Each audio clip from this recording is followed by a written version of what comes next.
కలల పండినా తండ్రి తనమే ఎండునా ముడిని దిగి కొడుకెదిగినా నాన్న మురిపెను తీరునా వయసు వాలిన సందెవాలున చేతి కందిన ప్రియవరం మనవడై తన పసితనమ్మును వెంట తెచ్చిన సంబరం కొత్త ఊపిరి కాగా మనసు ఊయలలుగా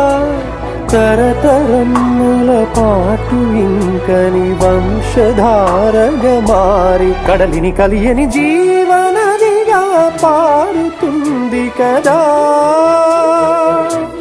కంచికి చేరు కథగా ముగిసిపోదు కదా.